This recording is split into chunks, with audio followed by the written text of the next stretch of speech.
The gunshot that killed Catherine Lawson's father echoed through her mind every single day, a reminder that trusting any man was a fool's errand in the rough wilderness of Montana Territory in 1875.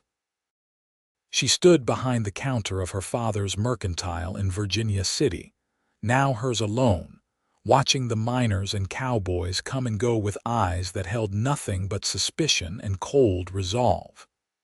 At 22 years old, Catherine had learned her lesson well. Men were liars, cheaters, and cowards who thought only of themselves.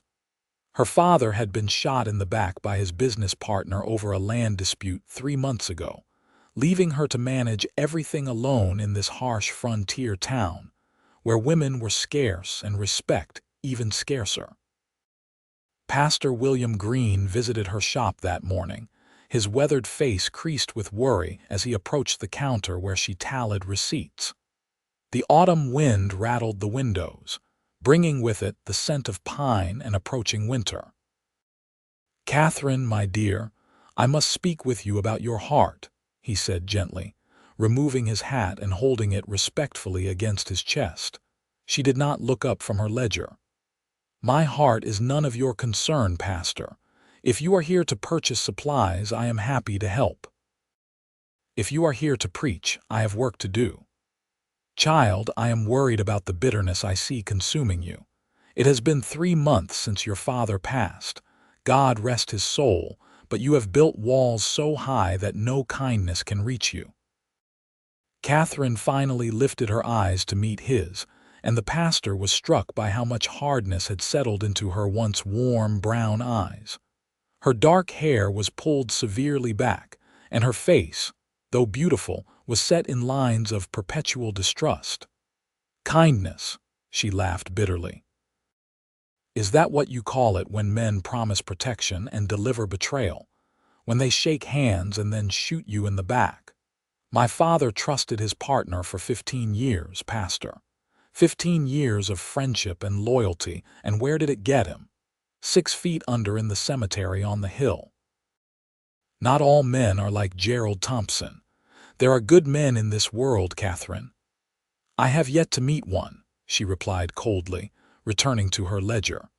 "Now, if you will excuse me, I have inventory to complete before the supply wagon arrives tomorrow." Pastor Green sighed deeply, knowing when he was dismissed, but the worry in his heart did not diminish as he left the mercantile. He walked down the dusty main street of Virginia City, past the saloons and hotels that catered to the mining community that had sprung up around the discovery of gold in Alder Gulch.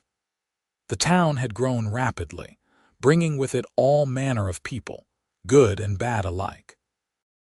As he approached his small church at the end of the street, he noticed a massive figure standing near the hitching post, checking the shoes of a large bay horse. The man stood well over 6 feet tall, with shoulders so broad they seemed to block out the sun.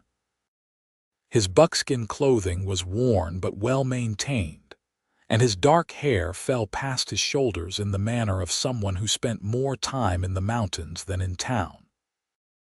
A thick beard covered his jaw, and even from a distance, Pastor Green could see the corded muscles in the man's forearms as he worked. "Can I help you, friend?" the pastor called out. The mountain man straightened, and his pale blue eyes assessed the pastor with the calm, steady gaze of someone completely comfortable in his own skin. "Name's Caleb Turner. Heard you might be looking for someone to do some repair work on the church roof before winter sets in hard." "Indeed I am," Pastor Green said, surprised. "Who told you that?" "Blacksmith mentioned it when I brought my horse in. I do work for supplies and a bit of coin when I am in town. Rest of the time I am up in the mountains trapping." The pastor studied him. Mountain men had a reputation for being rough, solitary creatures, but there was something in Caleb Turner's direct gaze that spoke of integrity. An idea began forming in his mind, perhaps an answer to a prayer he had been lifting up for Catherine. "I can pay fairly for good work," Pastor Green said. The roof needs patching in several places, and some of the window frames are rotting through. It is honest labor. Honest labor suits me fine, Caleb replied, his deep voice rumbling like distant thunder. I can start tomorrow if that works for you. Tomorrow would be perfect. Tell me, Mr. Turner, are you a God-fearing man? Caleb's expression did not change, but something flickered in his eyes. I respect the Almighty and His creation. Spend enough time in those mountains to know there is something bigger than myself at work in this world. Do not make it to formal services much, but I pray in my own way. The pastor nodded, satisfied. That is good enough for me. There is someone I would like you to meet. She runs the mercantile down the street. You will need to get supplies from her for the repair work. Something in the pastor's tone made Caleb's eyes narrow slightly. That's so. Yes, her name is Catherine Lawson. Fine woman, but she has suffered a terrible loss recently. Her father was murdered by his business partner, and she has lost all faith in the goodness of men. I worry for her soul, Mr. Turner. She is consumed by bitterness and distrust. Caleb was quiet for a long moment, his gaze drifting toward the mercantile down the street.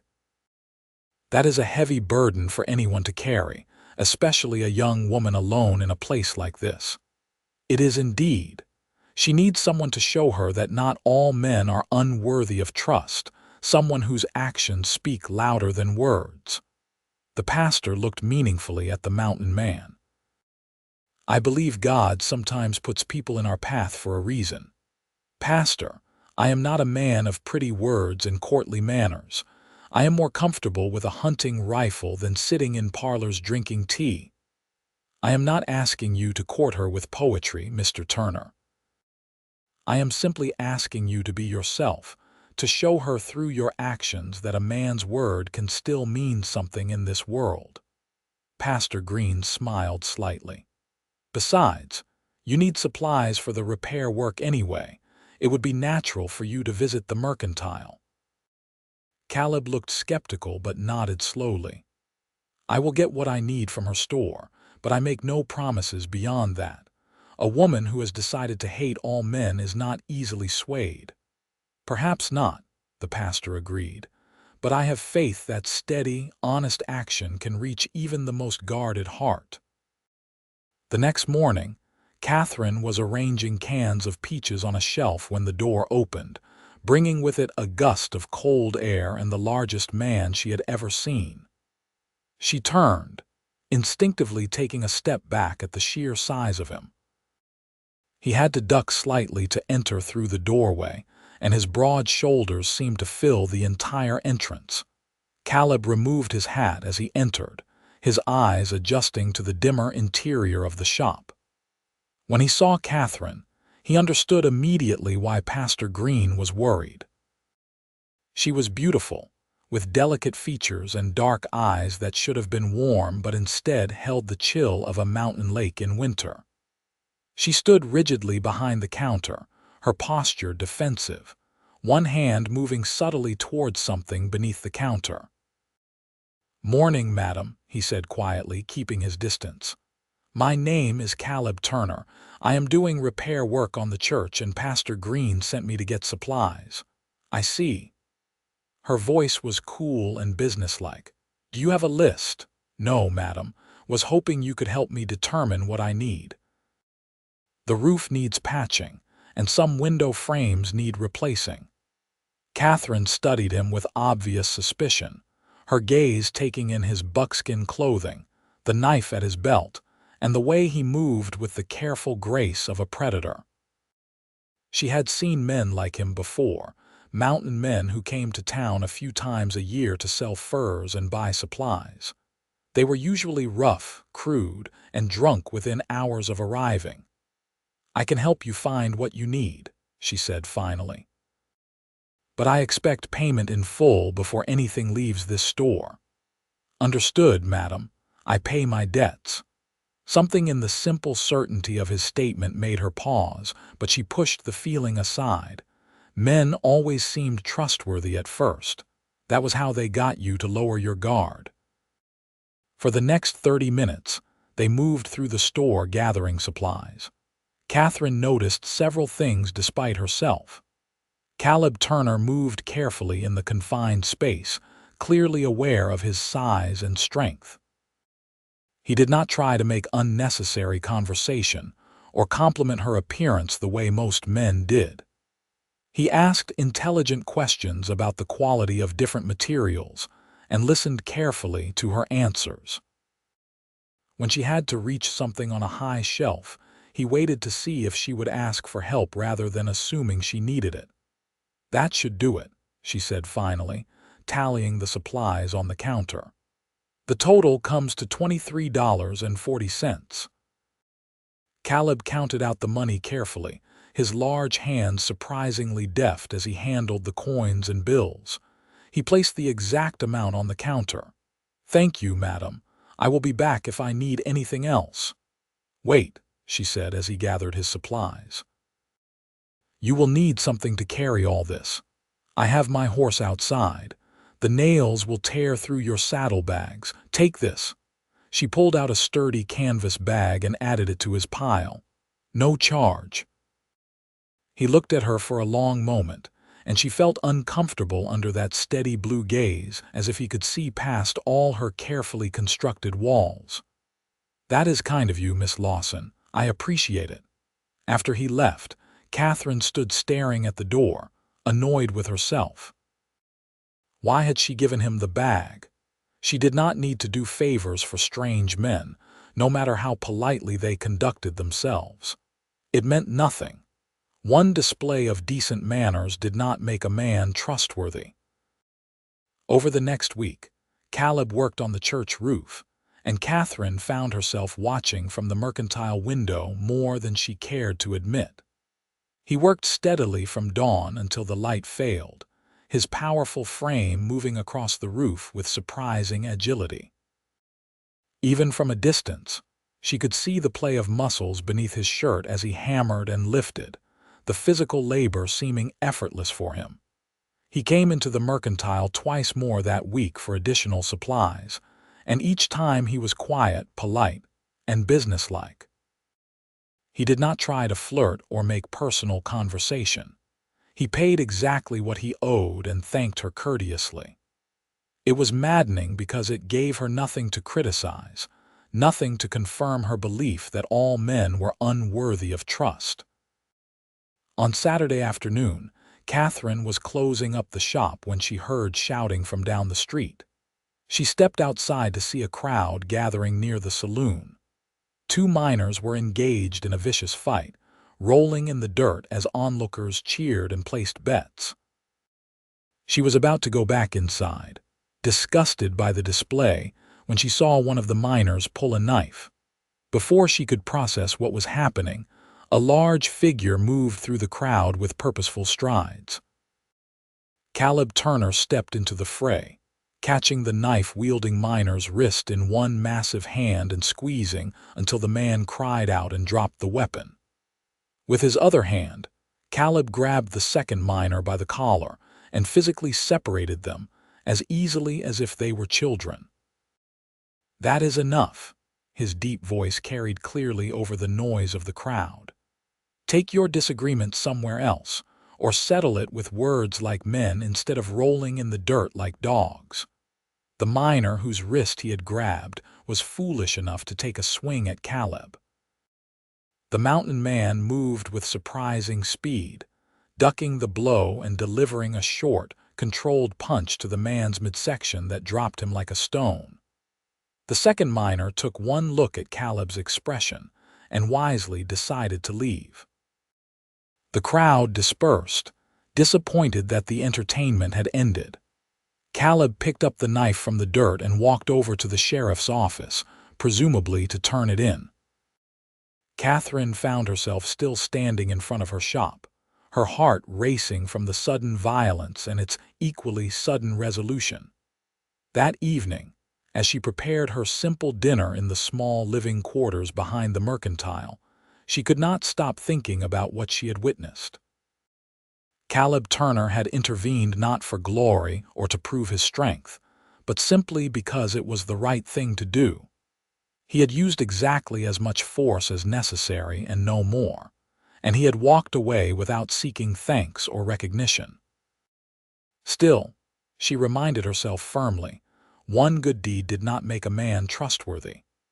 Her father had done countless good deeds, and so had the man who murdered him. Sunday morning brought the first real snow of the season, large flakes drifting down from a gray sky to blanket Virginia City in white. Catherine did not attend church services. She had stopped going after her father's funeral, unable to stomach the well-meaning platitudes and pitying looks. She was in the mercantile doing inventory when she heard a loud crash from the back of the building, followed by the sound of splintering wood. She rushed to investigate and found that the heavy snow had caused part of the roof over her storage area to collapse. Cold air and snow poured through a gaping hole, already covering her supplies with white powder. Catherine stared at the damage, feeling overwhelmed. She had no idea how to repair a roof, and the thought of hiring someone, of trusting someone to do the work properly and not overcharge her or do a poor job, made her stomach clench with anxiety. Miss Lawson. She spun around to find Caleb Turner standing in the doorway of the storage room, snow dusting his shoulders and hat. "The front door was unlocked," he explained. "I saw the damage from outside and wanted to make sure you were not hurt." "I am fine," she said automatically, then looked back at the hole in despair. "But my roof is not." Caleb stepped into the room, assessing the damage with an experienced eye. The support beam rotted through. The weight of the snow was just what it took to bring it down. "You are lucky it did not collapse over the main shop or your living quarters." "Lucky," she repeated bitterly. "Yes, I feel very lucky right now." He looked at her for a moment, then said, "I can fix it. I did not ask for your help. I know you did not, but I am offering anyway. This needs to be repaired quickly, before more snow gets in and damages your supplies. I have the materials and the knowledge to do it right." Catherine wanted to refuse. Every instinct told her to send him away, to maintain her walls and her independence. But practicality warred with her pride. She did need help, and she suspected that few men in Virginia City had the skill to repair this kind of damage properly. "How much will it cost?" she asked stiffly. "Materials only. I will not charge for labor." "Why not?" "Because you gave me a canvas bag without charge last week." "Because you are alone and dealing with more than any one person should have to carry." "Because it is the right thing to do." He met her eyes steadily. "I do not expect anything from you, Miss Lawson. No favors, no gratitude, no softening of your opinion of men in general or me in particular. I am simply offering to help." She stared at him, searching for the angle, the hidden motive, the lie beneath the words. But his expression remained calm and open, his blue eyes clear and direct. "Fine," she said finally, "but I insist on paying for your labor as well as materials. If it makes you more comfortable to pay me, I will not argue, but I would have done it for free just the same." He started work that very afternoon, first covering the hole with canvas to keep out the snow, then beginning the careful process of removing the damaged section and replacing it with new lumber. Catherine tried to focus on her own work, but she found her attention drifting to the storage room where she could hear the steady rhythm of his hammer and saw. She brought him coffee mid-afternoon, more out of common courtesy than any desire to be friendly. He accepted it with quiet thanks and returned immediately to his work. When darkness fell and she insisted he stop for the day, he cleaned up his work area meticulously, making sure no tools or debris were left where she might trip over them. "I will be back tomorrow morning to continue," he said as he prepared to leave. "The mercantile is closed on Mondays," she told him, "but I will unlock the door for you at 7. "That works fine. Good night, Miss Lawson." After he left, Catherine found herself standing in the storage room, looking at the partially repaired roof. The work he had done so far was meticulous and solid. She could see the care he took in measuring and cutting, the precision of his hammering. This was not the slapdash work of someone looking to do the minimum and collect payment. This was the work of a man who took pride in doing things right. She pushed the thought away and went to prepare her dinner, determined not to let her guard down. Over the next 3 days, Caleb worked on her roof. Catherine maintained her distance, speaking to him only when necessary, keeping their interactions businesslike and brief. But she found herself noticing things despite her best efforts to remain indifferent. She noticed that he arrived precisely when he said he would, and worked steadily without breaks, except when she offered him coffee or water. She noticed that he cleaned up after himself each day, leaving her storage room neater than he had found it. She noticed that he never stared at her or made her feel uncomfortable, never tried to engage her in personal conversation or ask intrusive questions about her life. She also noticed, though she tried hard not to, the way his muscles flexed as he worked overhead, the strength in his arms and shoulders that made lifting heavy beams look effortless, the competent way his large hands handled tools with precision and care. On the 3rd day, as he was finishing the final repairs, Catherine worked in the storage room organizing supplies.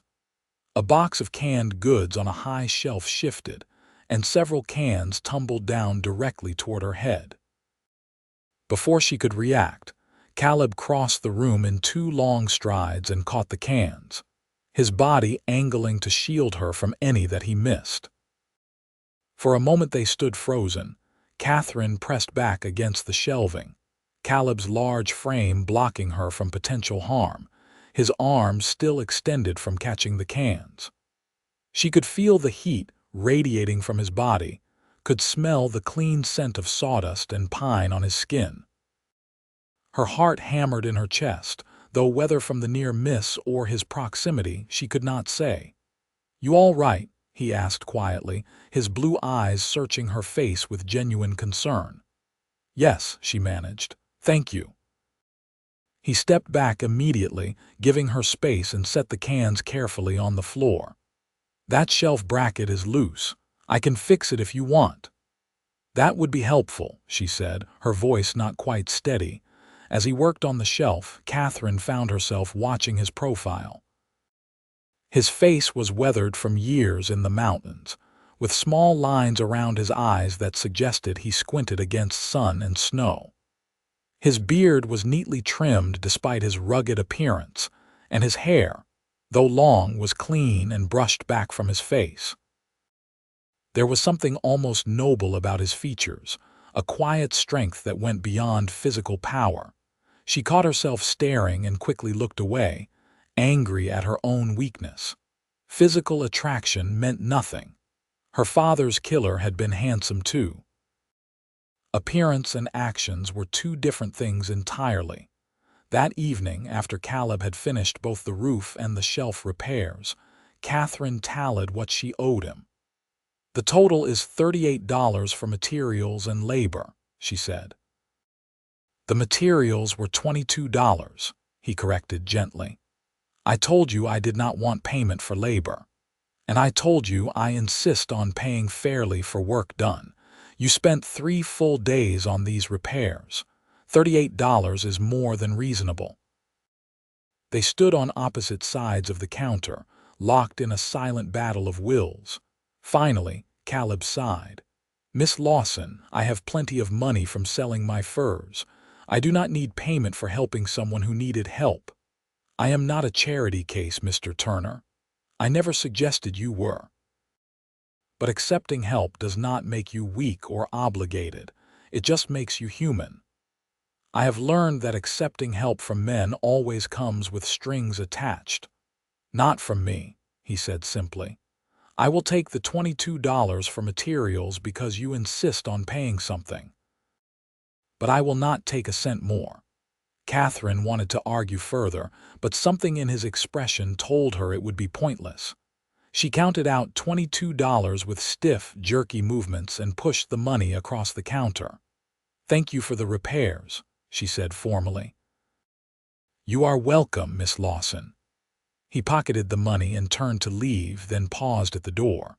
"For what it is worth, I am sorry about your father. Loss like that changes people. But I hope someday you will find that not everyone is unworthy of trust." Before she could formulate a response, he was gone, the door closing softly behind him. Catherine stood alone in her shop, emotions roiling inside her that she did not want to name or examine too closely. She told herself she was angry at his presumption, at his interference in her life. But beneath the anger was something else, something that felt dangerously like the first crack in the wall she had built around her heart. The next week, Virginia City was abuzz with news that a gang of outlaws had been spotted in the area, rustling cattle and robbing isolated homesteads. The sheriff organized a posse of men to track them down, and several of the more adventurous townsmen volunteered, eager for excitement and the reward money. Catherine heard about it when Mrs. Henderson came into the mercantile, full of gossip and worry for her husband who had joined the posse. "That mountain man went with them," Mrs. Henderson confided as Catherine wrapped her purchases. "You know, the big fellow who has been doing work around town. Caleb Turner." Catherine's hand stilled for just a moment before continuing to wrap the goods. "Is that so?" "Oh, yes. Sheriff said he wanted Mr. Turner specifically because he knows tracking and survival better than anyone around these parts. My herald said the mountain man barely spoke 2 words before agreeing to help. Did not even ask about reward money, just wanted to know when they were leaving." After Mrs. Henderson left, Catherine found herself standing by the window again, looking toward the mountains where the posse had gone. She told herself she was not worried, that it did not matter to her whether Caleb Turner returned safely or not. But she could not shake the image of him facing dangerous outlaws, could not stop wondering if his quiet competence would be enough to keep him alive. The posse was gone for 5 days. They were long days during which Catherine found her thoughts drifting constantly to the mountains, to wondering what was happening out there in the wilderness. She scolded herself for caring, reminded herself that she barely knew the man, that his choices were none of her concern. When the posse finally returned, the whole town turned out to greet them. They had captured 3 of the 5 outlaws, and the other 2 had fled into territory so remote that pursuit was deemed too dangerous. It was considered a success, and the townspeople celebrated accordingly. Catherine was in her shop when she saw them ride in, but she did not go outside to join the festivities. From her window, though, she watched as Caleb dismounted from his bay horse, looking tired and trail-worn but uninjured. Sheriff Collins clapped him on the shoulder, clearly thanking him, and tried to hand him something that looked like money. Caleb shook his head and pushed the sheriff's hand away, gesturing toward the families of the other posse members. Even from a distance, Catherine could see the sheriff's expression of surprise and respect. 2 hours later, Caleb walked into the mercantile. He looked exhausted, with dark circles under his eyes and several days of additional beard growth. His buckskin jacket was torn at the shoulder, and there was a healing cut on his cheekbone. "Mr. Turner," Catherine said, proud that her voice remained steady. "Welcome back."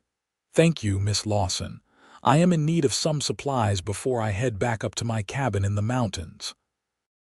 Winter is setting in properly now, and I need to lay in stores." They went through the familiar routine of gathering what he needed: coffee, flour, salt, dried beans, ammunition for his rifle. As Catherine tallied the cost, she noticed his hands were scraped and bruised, the knuckles on his right hand particularly battered. "You are injured," she said before she could stop herself. He glanced at his hands. Nothing serious. Just the result of a disagreement with one of the outlaws who did not want to be captured. You should clean those cuts properly. They could become infected. I will take care of it when I get back to my cabin. Catherine hesitated, then surprised herself by saying, I have medical supplies and clean water in the back. It would only take a few minutes to clean and bandage them properly. Caleb looked at her with surprise, those blue eyes searching her face as if trying to understand this unexpected offer. I would not want to trouble you. It is no trouble. Consider it payment for fixing my roof when you would not accept fair wages. A slight smile tugged at his mouth. In that case, I accept. She led him to the back room where she kept her living quarters. It was a simple space, neat and organized, with a small stove, a table and chairs, and a doorway leading to what he assumed was her bedroom. She gestured for him to sit at the table and went to retrieve a basin of water and her medical kit. Give me your hands, she said, sitting across from him. Caleb extended his hands, and Catherine took them in hers, carefully beginning to clean the cuts and scrapes. His hands were enormous compared to hers, calloused and scarred from years of hard work and mountain living. But despite their size and obvious strength, they remained completely still and gentle in her grasp. This might sting, she warned before applying carbolic acid to the deeper cuts. I have had worse, he said quietly. As she worked, Catherine found herself intensely aware of the intimacy of the moment. She was touching him voluntarily, caring for his injuries, allowing him into her private space. It should have made her uncomfortable, should have triggered all her defenses. Instead, she felt oddly calm, focused on the simple task of tending his wounds.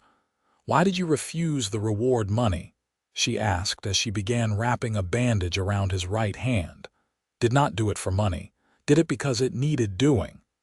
The other men took their share. The other men have families to feed. I have everything I need up in the mountains. Do you? She looked up and met his eyes. Have everything you need? The question seemed to carry more weight than she had intended. Caleb held her gaze for a long moment before answering. I have solitude and peace, clean air and clear water, mountains that test my strength and wilderness that feeds my soul. I have freedom and independence. For a long time that was enough. But not anymore. I did not say that. You did not have to. Catherine finished bandaging his hand and released it, suddenly aware of how long she had been touching him. There, that should heal properly now. Thank you, Miss Lawson, that was kind of you. Catherine, she said impulsively. You can call me Catherine. His expression softened. Then you should call me Caleb. They looked at each other across the small table, and Catherine felt something shift inside her, like ice beginning to crack under the first warmth of spring. It terrified her, this feeling of walls beginning to crumble, of carefully maintained distance starting to close. I should let you get back to your shopping, she said, standing up quickly. I am sure you want to reach your cabin before dark. If Caleb noticed her sudden retreat, he did not comment on it. He stood as well, his head nearly brushing the ceiling of her small living space. Thank you again, Catherine, for the doctoring and for the kindness. She walked him back to the front of the shop and finished tallying his supplies. As he loaded everything into his arms and prepared to leave, he paused. I will be back in town in a few weeks for more supplies before the deep winter sets in. If you need anything at all, leave word with Pastor Green.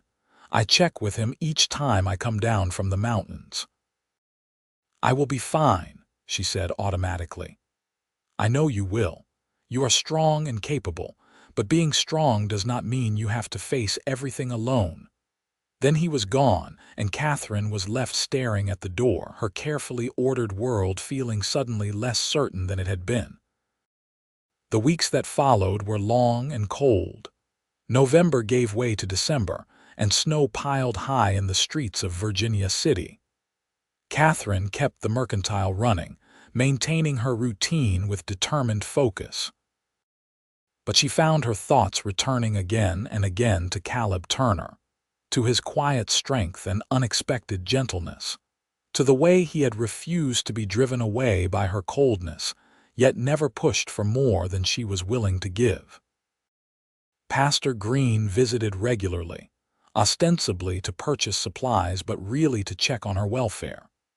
He never mentioned Caleb directly, but Catherine suspected he knew more about her conflicted feelings than she was comfortable acknowledging. "The church is weathering the winter well thanks to Mr. Turner's repairs," the pastor mentioned one afternoon as Catherine weighed out flour for him. "He does good work, solid and dependable." "So it seems," Catherine replied neutrally. "He is a good man, Catherine. One of the best I have met in all my years out here. Because he fixed your roof. Because his actions match his words. Because he helps without expecting reward or recognition. Because he treats everyone with respect, regardless of their station or gender or past." Pastor Green looked at her meaningfully. "Because he is exactly the kind of man who could restore someone's faith if they were willing to let him try." "I did not ask for your matchmaking, Pastor. No, you did not. But I care about you, child, and I hate to see you building a life based on bitterness and fear rather than hope and trust. Fear has kept me safe. Has it? Or has it simply kept you isolated and alone?" Catherine had no answer to that, and Pastor Green mercifully changed the subject. But his words stayed with her through the long winter evenings as she sat alone in her quarters, listening to the wind howl through the streets outside. 3 days before Christmas, Catherine was closing the shop when the door burst open and Caleb entered, bringing a gust of frigid air and snow. He looked even more rugged than usual, his beard frosted with ice, his buckskin clothing dusted white. "Caleb," she said, surprised, "I was not expecting you in town during the deep winter." "I would not be here except for necessity," he said. "Storm coming in, big one. I came down to warn the town. Anyone living in outlying areas needs to get to town immediately, and everyone needs to lay in extra supplies. This is going to be a bad one, Catherine. I can feel it in my bones." His urgency was contagious. Catherine immediately began calculating what supplies she had on hand, what people might need if they were trapped in town for an extended period. How long until it hits? Tonight. Maybe sooner. "I need to help Pastor Green get the word out, make sure everyone who needs shelter knows the church is available. But I wanted to make sure you were prepared first." The fact that he had come to her first, that her welfare was his priority, touched her more deeply than she wanted to admit. "I have supplies and my living quarters are well insulated. I will be fine." "Good." But he did not move toward the door. Instead, he studied her face with those clear blue eyes. "Catherine, I need to ask you something, and I want you to answer honestly. All right. Are you afraid of me?" The question caught her off guard. "No, no, I am not afraid of you. Are you afraid of all men or just afraid of trusting them?" Catherine looked away, unable to hold his gaze. "What difference does it make?" "All the difference in the world." He took a step closer but maintained a respectful distance. "Catherine, I know you have been hurt. I know you have every reason to be cautious and guarded, but I need you to understand something. I have been coming to this town for the better part of 2 months now, and every time I do, it is because I hope to see you. I have been trying to show you through my actions that not every man is like the one who killed your father, that some men keep their word, that some men can be trusted." Her heart was hammering in her chest. "Why? Why does it matter to you what I think or feel?"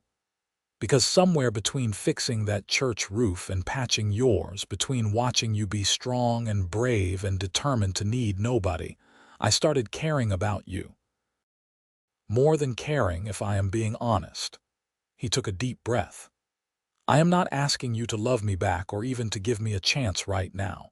I am just asking you to consider the possibility that maybe, just maybe, you could learn to trust again. Not men in general, but one man specifically. Me." Catherine stared at him, emotions warring inside her so violently she felt dizzy.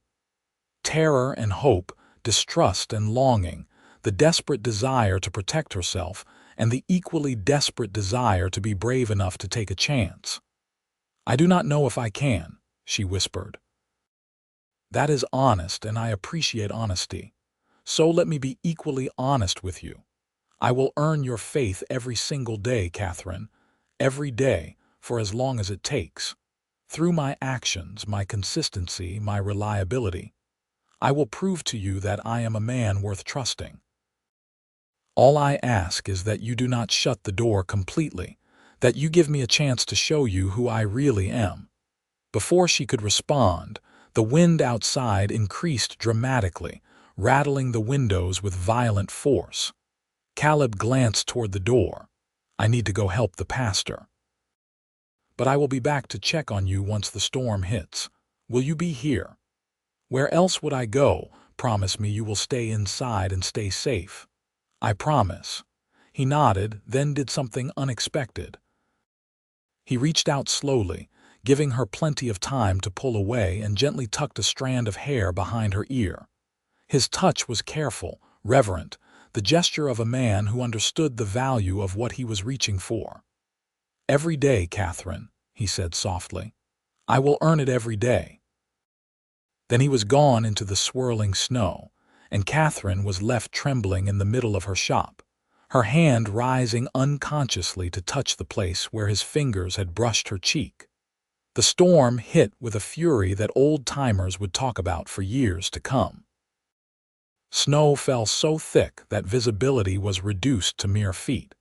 The wind screamed through Virginia City like a living thing, howling and clawing at every building. The temperature plummeted to dangerous depths. Catherine secured her shop and retreated to her living quarters, stoking the fire and wrapping herself in blankets. She tried to read, tried to focus on anything except the storm outside and the storm of emotions inside her heart. But her thoughts kept returning to Caleb, to wondering where he was and whether he was safe. Hours passed. The storm showed no sign of abating. Catherine prepared a simple dinner and forced herself to eat, though she had little appetite. She was banking the fire for the night when she heard pounding on her door. She rushed to open it and found Caleb standing there, covered head to toe in snow, his face nearly invisible beneath frost and ice. Behind him she could see 4 figures, 2 adults and 2 children, all looking half frozen. "Family got caught trying to reach town," Caleb said, his voice rough. "Their wagon broke down half a mile out. I found them and brought them here. They need shelter and warmth." Catherine did not hesitate. "Bring them in, quickly." The family stumbled into her shop, and Catherine immediately went into action. She got them all into her living quarters, piled blankets on the children, got the fire roaring, and put water on to heat. The mother was crying with relief, holding her children close. The father kept trying to thank Caleb, who brushed off the gratitude and focused on making sure everyone was safe and warming up properly. "How did you find them?" Catherine asked as she prepared hot coffee. "Heard the father shouting when I was doing a sweep to make sure everyone was inside. Could barely see them through the snow, but I followed the sound." He looked at the family. "They are lucky. Another hour out there and they would not have made it." Catherine looked at this massive man who had risked his life in a deadly blizzard to save strangers, who had brought them directly to her without question, trusting that she would take them in. She thought about everything he had said earlier, about earning her faith every day through his actions. The family, whose name was Carter, stayed in Catherine's living quarters that night. She gave up her bed to the mother and children while the father slept near the fire. Caleb insisted on staying as well, posting himself by the door to her shop in case anyone else needed help during the storm. Catherine brought him blankets and coffee throughout the night, and each time she found him alert and watchful, tending the fire in the main shop to keep the cold at bay. In the early hours before dawn, when the storm was still raging, she sat down beside him. "You should sleep," she said. "You have been up for over 20 hours. I will rest when the storm breaks and I know everyone is safe." They sat in comfortable silence for a while, watching the fire dance. Finally, Catherine spoke. "My father was a good man, not perfect but good, honest and hardworking and kind to people. He taught me that a person's word should be their bond, that integrity matters more than profit." She paused, her voice thickening with emotion. "When his partner murdered him, when I learned that 15 years of trust and friendship had meant nothing, I felt like everything I believed about people was a lie. If my father could be so wrong about someone he knew for so long, how could I ever trust my own judgment about anyone?" Caleb listened without interrupting, his attention fully focused on her. "I built walls," Catherine continued, "high and thick. I decided that if I never trusted anyone, I could never be betrayed again. I could never be hurt again." She turned to look at him, tears shining in her eyes.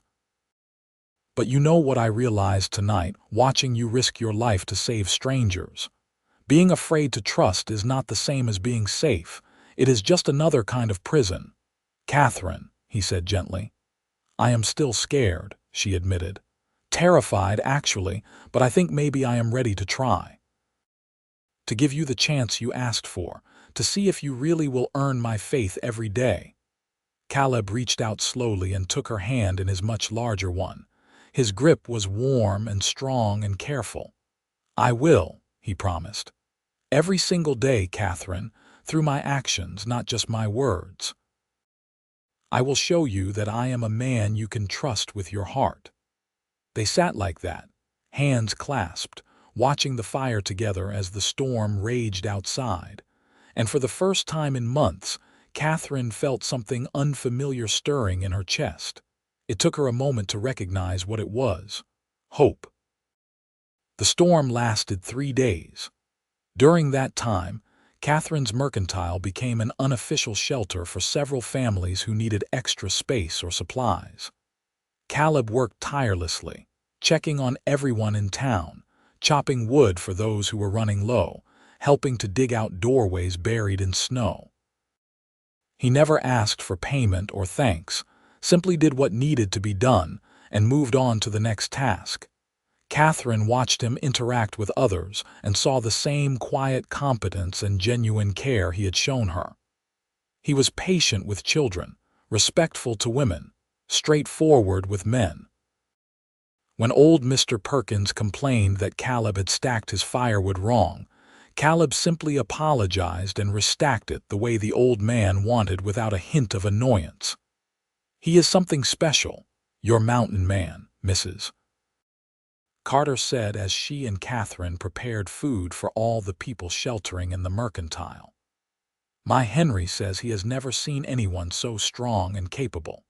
Found us in weather that should have made it impossible, carried both our children the whole way without even seeming winded." "He is not my mountain man," Catherine protested, but the words felt hollow even to her own ears.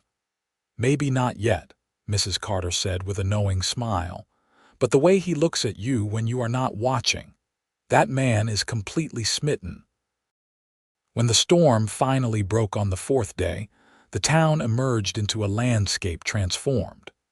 Snow was piled higher than a man's head in places, and the cold was still bitter, but the sun shone brilliantly in a clear blue sky. Everyone worked together to dig out the town, clearing paths between buildings and checking on neighbors. That evening, after the Carters and other families had returned to their own homes, Catherine and Caleb finally had a moment alone. She had just finished cleaning up from cooking for so many people, and she found him outside her shop, looking up at the stars that were emerging in the twilight sky. "Beautiful, is it not?" he said as she joined him. "After a storm like that, the air is so clear you feel like you could reach up and touch the stars." "It is beautiful," she agreed, though she was looking at him rather than the sky. He seemed to sense her gaze and turned to face her. In the fading light, his face was all strong lines and shadows, his blue eyes reflecting the first stars. "Caleb, I need to tell you something." "All right." "These past few days, watching you help everyone, seeing how you treat people with such consistent kindness and respect, how you never ask for anything in return, how your actions always match your words." She took a deep breath. "You have started to earn my trust. I am not saying the walls are gone or that I am not still scared, but they have cracks now. Big ones." A smile spread slowly across his face, transforming his rugged features into something almost boyish. "That is more than I hoped for. Thank you for telling me. There is something else." Catherine stepped closer, gathering her courage. "Pastor Green told me once that I was building my life on bitterness and fear instead of hope and trust. He was right. I have been so focused on protecting myself from being hurt that I forgot how to actually live. But you have reminded me that life worth living requires taking chances, that being brave enough to trust, even when it is scary, is the only way to find real connection and happiness." "Catherine," his voice was rough with emotion. "I am not ready for everything yet," she said honestly. "But I would like to try. To spend time together, to get to know you better, to see where this could go, if you are still willing." Instead of answering with words, Caleb cupped her face gently in his large, calloused hands. He leaned down slowly, giving her every opportunity to pull away, and pressed his lips to hers in a kiss that was tender and sweet and full of promise. Catherine's eyes fluttered closed and she leaned into him, her hands coming up to rest on his chest where she could feel the strong, steady beat of his heart. When they finally pulled apart, both were breathless. "I am very willing," Caleb said with a smile.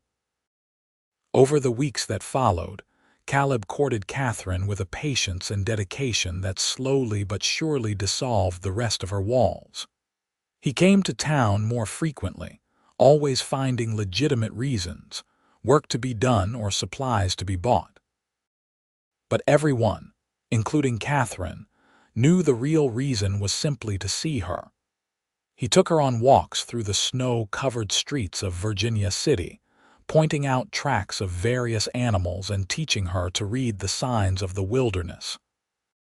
He helped her with heavy tasks at the mercantile, lifting and moving things without being asked, anticipating what she might need. He brought her small gifts from the mountains, nothing expensive but full of thought. A perfectly smooth stone from a creek bed, a hawk feather, pine cones that still smelled of forest. Most importantly, he talked with her. Really talked, sharing stories of his life in the mountains, his past, his dreams. He listened to her in turn, asking questions about her childhood, her father, her hopes for the future. He never pushed her to share more than she was comfortable with, but he made it clear that he wanted to know everything about her, that every detail mattered to him. Catherine found herself softening, opening, becoming more like the person she had been before grief and betrayal had hardened her heart. She laughed more, smiled more, felt lighter than she had in years. And with each passing day, she fell a little more in love with the gentle giant of a man who had promised to earn her faith every day. Pastor Green watched their courtship with satisfaction and joy, knowing that his prayers had been answered beyond what he had hoped. The town of Virginia City watched too, and most people were happy to see Catherine finding happiness after so much sorrow. On a cold evening in February, Catherine invited Caleb to have dinner with her in her living quarters. She had spent the afternoon cooking, something she had not done with real enthusiasm since her father's death. When Caleb arrived, he brought a bouquet of dried wildflowers that he had preserved from the previous summer, a gift that touched her deeply. Over dinner, they talked and laughed, comfortable with each other in a way that felt both new and eternal. After they finished eating, Caleb helped her clean up, moving around her small kitchen with careful awareness of his size. When the last dish was dried and put away, he turned to her with an expression that made her heart skip. "Catherine, there is something I need to say to you." "All right," she said, nervous and excited at once. "I love you. I am in love with you, have been for a long time now. I love your strength and your courage. I love the way you refuse to let hardship defeat you. I love your kindness, even though you try to hide it behind practicality. I love the way you laugh, the way you think, the way you look at the world." He stepped closer. "I know we have not been courting very long, and I know you are still healing from deep wounds. I am not asking for any promises tonight. I just needed you to know how I feel, what is in my heart." Catherine felt tears streaming down her face, but for the first time in so long they were happy tears. "Caleb, I love you too. I did not think I could feel this way again, did not think I would ever want to risk my heart. But you have shown me, every single day just like you promised, that you are a man worth trusting, worth loving, worth building a life with." Caleb pulled her into his arms, holding her close against his chest. Catherine could hear his heart pounding, feel the strength of his embrace. She felt safe and cherished and completely, utterly loved. "Marry me," he whispered into her hair. "I know it is fast. I know you might need more time, but Catherine, I want to spend my life with you. I want to wake up next to you every morning and fall asleep beside you every night. I want to build a home with you, have children with you, grow old with you. Will you marry me?" Catherine pulled back just enough to look up into his face. She saw everything she needed to see there: love, devotion, honesty, integrity. This was a man who would keep his promises, who would honor his vows, who would protect and cherish her for all their days. "Yes," she said. "Yes, Caleb, I will marry you." He kissed her then, a kiss full of joy and passion and promise. When they finally broke apart, both were laughing and crying at once. "I will build us a cabin," Caleb said excitedly. "Something sturdy and warm with a big fireplace and windows that look out over the mountains. It will take me a few months, but it will be ready before next winter." "Or," Catherine said thoughtfully, "we could expand my living quarters here in town. Keep the mercantile running but have a real home attached to it. That way I can continue my business and you can still go up to the mountains for trapping when you need to." Caleb considered this. "You would not mind being married to a man who is gone sometimes. As long as you always come back to me, I think I could manage." She smiled. "Besides, I have run this mercantile alone for months now. I am quite capable of taking care of things. But I would like having you here as much as possible, and I think staying connected to the town makes sense for both of us. Then that is what we will do. I will help you expand and improve this place, make it into a real home for us." They spent the rest of the evening making plans, dreaming together about their future. And when Caleb finally left that night, Catherine stood at her window watching him walk through the snow-covered street, her heart so full of happiness she thought it might burst. Pastor Green married them on a sunny morning in early April, with half of Virginia City in attendance. Catherine wore a simple dress of pale blue that made her eyes shine, and Caleb wore new buckskin clothing that he had worked on for weeks, decorated with intricate beadwork. When they exchanged vows, there was not a dry eye in the church.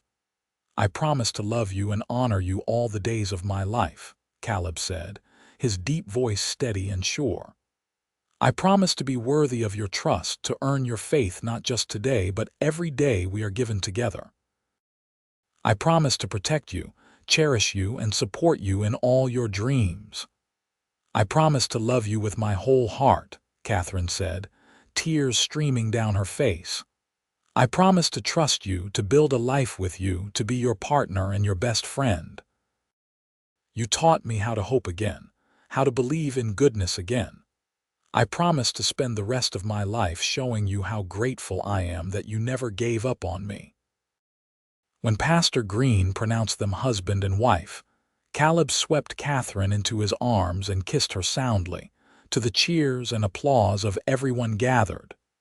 The celebration that followed was joyous, with food and music and dancing. Catherine had never felt so happy, so light, so completely at peace with her choices. As she danced with her new husband under the spring sky, she marveled at how much her life had changed in just a few months. "What are you thinking?" Caleb asked, holding her close as they swayed to the music. "I am thinking about how wrong I was," she said. "How close I came to letting bitterness and fear rob me of all this. If you had not been so patient, so persistent, so determined to show me through your actions that you were trustworthy, I might have spent my whole life alone and angry." "But you did not," Caleb said gently. "You were brave enough to take a chance. You get credit for that too, Catherine." "We both took chances," she agreed, "and look what we gained." True to their plans, they expanded Catherine's living quarters over the summer, transforming the space into a real home. Caleb did most of the construction work himself, though several men from town volunteered to help. The result was a comfortable house attached to the mercantile, with a spacious bedroom, a proper kitchen, and even a small room that could serve as a nursery someday. Catherine continued to run the mercantile, and she discovered that having Caleb as her partner made the work easier and more enjoyable. He had a good head for business, and a way with customers that complemented her own skills. Together they improved the store, expanding the inventory and making it the best-stocked mercantile in the region. Caleb still went up to the mountains for trapping, but he limited his trips to a week or two at a time, and only during seasons when Catherine was comfortable being alone. He always returned exactly when he said he would, his arms full of furs to sell and small gifts for his wife. Each return was like a second honeymoon, with Catherine rushing into his arms and Caleb sweeping her off her feet. Their first year of marriage was full of joy, growth, and deepening love. They had their disagreements, of course, as any couple does, but they worked through them with respect and open communication. Catherine learned that she could trust Caleb not just in the big things but in the small daily moments that made up a life together. He never broke a promise, never gave her reason to doubt his commitment, never took her trust for granted. One evening in late autumn, as they sat by their fireplace after closing the mercantile for the day, Catherine shared news that filled them both with excitement and a touch of fear. "Caleb, I am with child." He stared at her for a moment, processing the information, then let out a whoop of joy that probably woke half the town. He scooped her carefully into his arms, holding her as if she were made of glass. "Catherine, my love, that is wonderful news. Are you well? Do you feel all right? Should you be sitting down? Do you need anything?" She laughed at his sudden nervousness, this man who could face down outlaws and survive blizzards but was terrified at the thought of becoming a father. "I am fine, Caleb. Women have been having babies since the beginning of time. I am strong and healthy, and we have months to prepare. I will take such good care of you," he promised. "Whatever you need, whatever makes you comfortable, I will not leave for the mountains at all while you are carrying our child." "Caleb, that is not necessary." "It is to me. I want to be here for every moment to make sure you and our baby are safe." Catherine did not argue further, secretly pleased that he wanted to be so involved. Over the months that followed, Caleb proved to be an attentive and devoted husband. He took over the heavy work at the mercantile completely, insisted that Catherine rest whenever she seemed tired, and read every book he could find on pregnancy and childbirth, determined to be prepared. Their son was born on a warm day in June, after a labor that was mercifully short. Caleb was there the whole time, holding Catherine's hand, wiping her forehead, offering encouragement and love. When the midwife finally placed the baby in Catherine's arms, both parents wept with joy. "He is perfect," Catherine whispered, gazing down at the tiny, wrinkled face of their son. "Absolutely perfect. He has your eyes," Caleb said in wonder, gently touching the baby's impossibly small hand. The infant's fingers wrapped around his father's massive finger, and Caleb's face showed such pure love and amazement that Catherine felt her heart might burst. They named him Thomas, after Catherine's father, and he was the light of their lives. Caleb proved to be a wonderful father, gentle and patient despite his size and strength. He could soothe Thomas's cries with his deep, rumbling voice and rocked him to sleep with such tenderness that Catherine often found herself crying happy tears at the sight. The mercantile thrived, and so did their family. 2 years after Thomas was born, they welcomed a daughter they named Rose. She had Caleb's blue eyes and Catherine's dark hair, and she was as fearless as her father and as smart as her mother. 3 years later came another son, Samuel, who was quiet and thoughtful and loved nothing more than listening to his father's stories of the mountains. Virginia City grew and changed around them, becoming more civilized and settled as the years passed. But through all the changes, the Turner family remained a constant, a source of stability and goodness in the community. Catherine and Caleb's mercantile became more than just a store. It was a gathering place, a source of help for those in need, a symbol of what hard work and integrity could build. Pastor Green, growing older but still sharp and engaged, often visited them. He took great pride in having brought them together, though he never said so directly. But Catherine knew, and on his 70th birthday she gave him a gift, a leather-bound journal in which she had written out the story of how she and Caleb had met and fallen in love. "So that you can remember," she told him, "that your faith in human goodness, your belief that the right people can find each other, was not misplaced. You saved my life, Pastor, by refusing to give up on me and by recognizing that Caleb was exactly the man I needed." The pastor read the journal with tears in his eyes, then looked at the thriving family around him, Catherine and Caleb, now in their late 30s and still clearly devoted to each other. Thomas, now 15 and already showing signs of his father's strength and his mother's business sense. Rose, 12 years old and full of fire and laughter. And Samuel, 9 and wise beyond his years. "I did very little," Pastor Green said. "God brought you two together. I just helped make the introduction." "You did more than that," Caleb said, his arm around Catherine's waist. "You recognized that Catherine needed someone who would prove himself through actions, not words. Someone patient enough to earn her trust day by day. And you gave me the chance to do exactly that." As the years continued to pass, Catherine often found herself reflecting on the journey that had brought her from bitter, distrustful shopkeeper to beloved wife and mother. She thought about how close she had come to letting her father's death poison her entire life, how she had almost let fear and anger become her defining characteristics. But Caleb had changed everything. With patience, consistency, and unwavering devotion, he had proven himself worthy of her trust. He had earned her faith, not in one grand gesture but through countless small actions, day after day, year after year. He had shown her that love was not about pretty words or dramatic declarations. It was about showing up, keeping promises, being reliable and honest and true.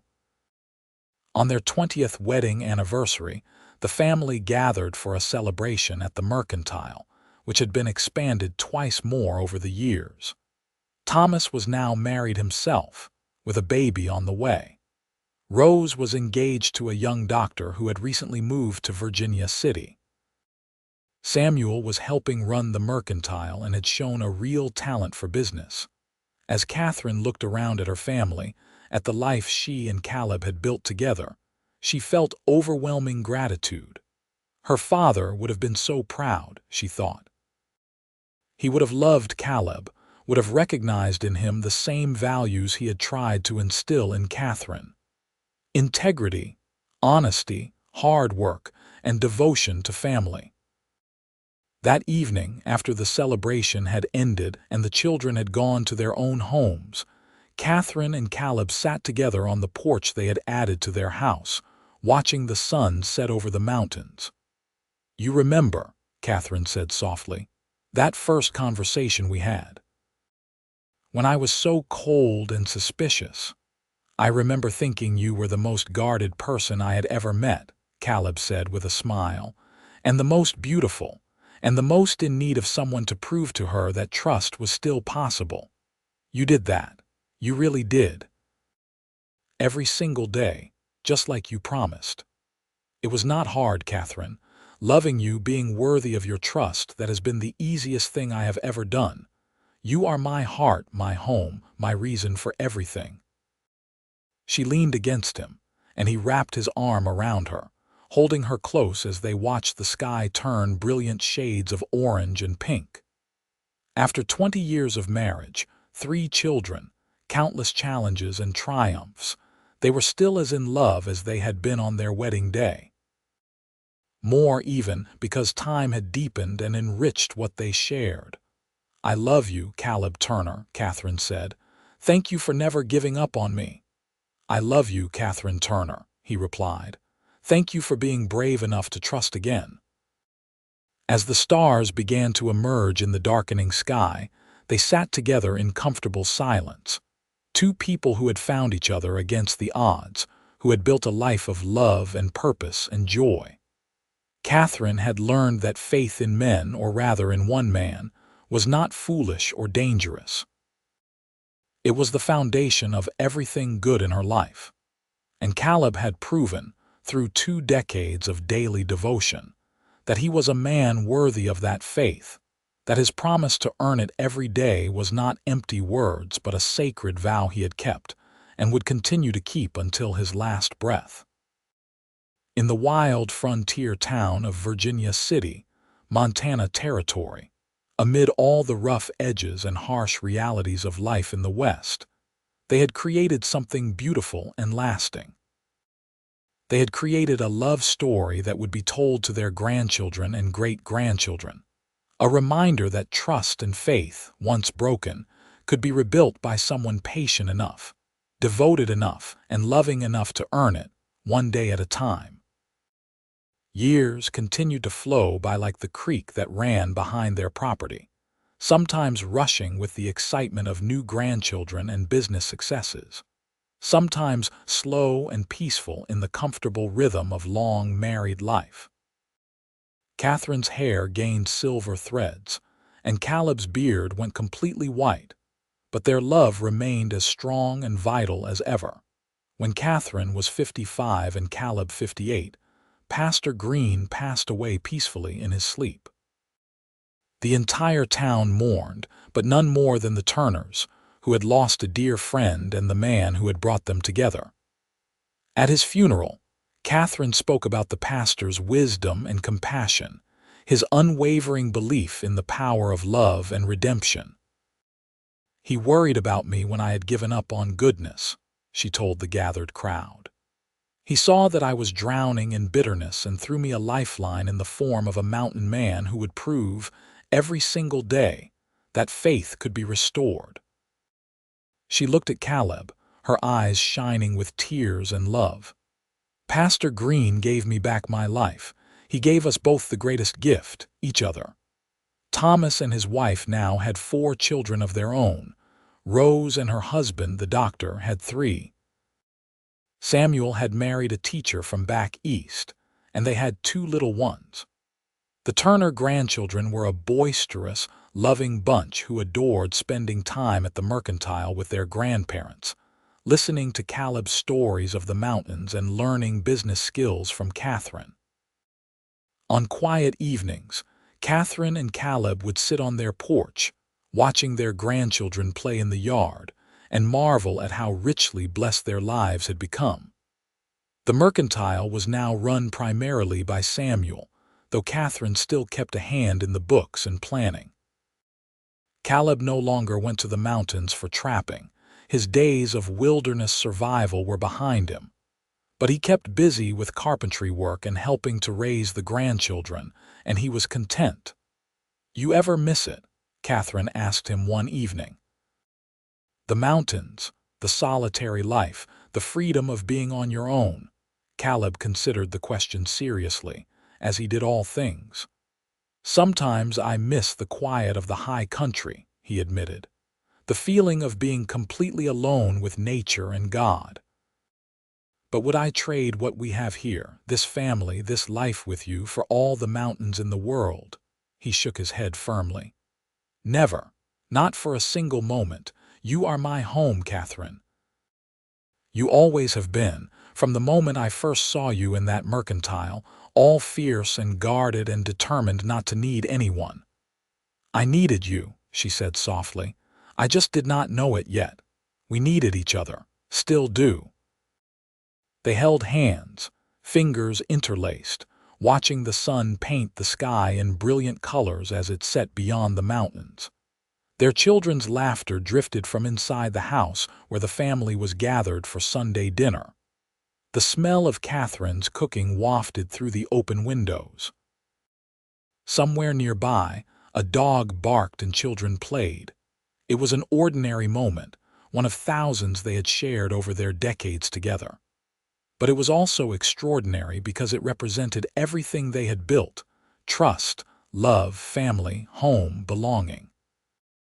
It represented the promise Caleb had made so many years ago, to earn Catherine's faith every day, a promise he had kept without fail through all the seasons of their lives together.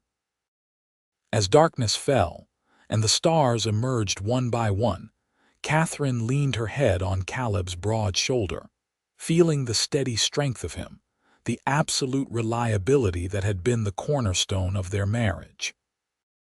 She thought about the young woman she had been, so hurt and angry and afraid, convinced that all men were unworthy of trust. That woman seemed like a stranger now, separated by decades of proof that she had been wrong, that the right man could be everything he promised and more. "Thank you," she whispered. "For what, my love? For everything. For being patient when I was difficult. For proving yourself day after day when I gave you so little encouragement. For loving me enough to wait for me to be ready to love you back. For giving me this beautiful life, these wonderful children and grandchildren, for being my partner and my best friend and the love of my life." Caleb pressed a kiss to her forehead, then to her lips, a gentle touch full of enduring love.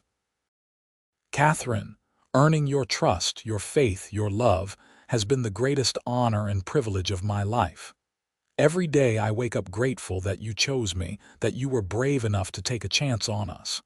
I am the one who should be thanking you." "Then we are even," she said with a smile. "No, my darling. I am still far ahead in this bargain, but I will spend the rest of my days trying to even the score." Inside the house, someone called that dinner was ready. The grandchildren came running out to fetch them, small hands tugging at their clothes, excited voices overlapping as they tried to tell their grandparents about their day. Caleb scooped up the smallest one, lifting her effortlessly onto his shoulders despite his age, making her shriek with delight. Catherine took the hands of two others, letting them pull her toward the house. As they joined their family around the large table that Caleb had built years ago, Catherine looked at each beloved face illuminated by lamplight. Thomas with his father's quiet strength, Rose with her fierce independence and big heart, Samuel with his thoughtful intelligence, their spouses who had become like her own children, the grandchildren, each one precious and unique. This was what faith had built. This was what trusting one good man had created. Not just a marriage, but a legacy of love that would extend through generations. Her father would have been so proud, she thought. He would have loved this family, would have recognized that Caleb was exactly the kind of man he had tried to be himself. Honest, hardworking, devoted to his family, a man whose word was his bond. After dinner, after the dishes were washed and the children were settling down, Catherine and Caleb returned to their porch for a few more quiet moments before bed. The town of Virginia City was peaceful around them, lights glowing in windows, the distant sound of a piano from one of the saloons, the everyday sounds of a community at rest. "I have been thinking," Catherine said, "about writing down our story for the grandchildren, so they will know how their grandfather earned their grandmother's trust, one day at a time, and how that changed everything." "That is a fine idea," Caleb agreed, "though you will have to do the writing. My handwriting is terrible." "I will write it, and you can read it over to make sure I get everything right, especially the part where you refused to give up on me, even when I gave you every reason to." "You never gave me reason to give up, Catherine. You were hurt, not cruel, guarded, not heartless. I could see the woman you really were beneath all those walls. I just had to be patient enough to let you show her to me when you were ready." Catherine turned to look at her husband, really look at him. His face was deeply lined now, weathered by decades of sun and wind and hard work. His hair and beard were white as snow, but his blue eyes were still clear and steady, still full of the quiet strength and integrity that had first drawn her to him. He was still the man who had promised to earn her faith every day, still the man who kept every promise he made. "I love you," she said simply, "more than I have words to express. And I love you," he replied, "to the end of my days and beyond." They sat together under the stars, two people who had found each other in the midst of loss and pain, who had built a life of extraordinary happiness from the ashes of tragedy and distrust. Their love story was not one of dramatic rescues or grand romantic gestures. It was a story of steady devotion, of promises kept, of trust earned through countless small actions over many years. It was a story that proved that faith, once broken, could be restored. That walls built by pain could be dismantled by patience and love. That the right person, with enough dedication and genuine care, could heal even the deepest wounds. As Catherine and Caleb finally stood to go inside for the night, they paused at the doorway to look back at the town they had been part of for so many decades. Virginia City had been their home, the place where they had met and fallen in love, where they had raised their family and built their life together. But home, Catherine reflected, was not really a place. Home was wherever Caleb was, had been from the moment she finally let herself trust him. Home was the feeling of his hand in hers, the sound of his voice, the steady presence of his love that had anchored her through every storm and celebrated with her through every joy. They walked into their house together, closing the door on another perfect day. In the morning, there would be new challenges to face, new joys to celebrate, new opportunities to show their love for each other and their family. But tonight, they were simply grateful for the journey that had brought them here, for the faith that had been tested and proven true, for the love that had grown deeper and richer with every passing year. And somewhere, perhaps, Pastor William Green smiled down on them, satisfied that his worried prayers for a bitter young woman had been answered beyond all hope, that his faith in one good mountain man had been completely justified. The story of Catherine and Caleb Turner would be told and retold in Virginia City for generations to come, a reminder that love and trust, though they might require patience and dedication to build, were worth every effort. That some men really did earn faith every single day. That some promises really were kept. That some love stories really did have happy endings that lasted a lifetime and beyond.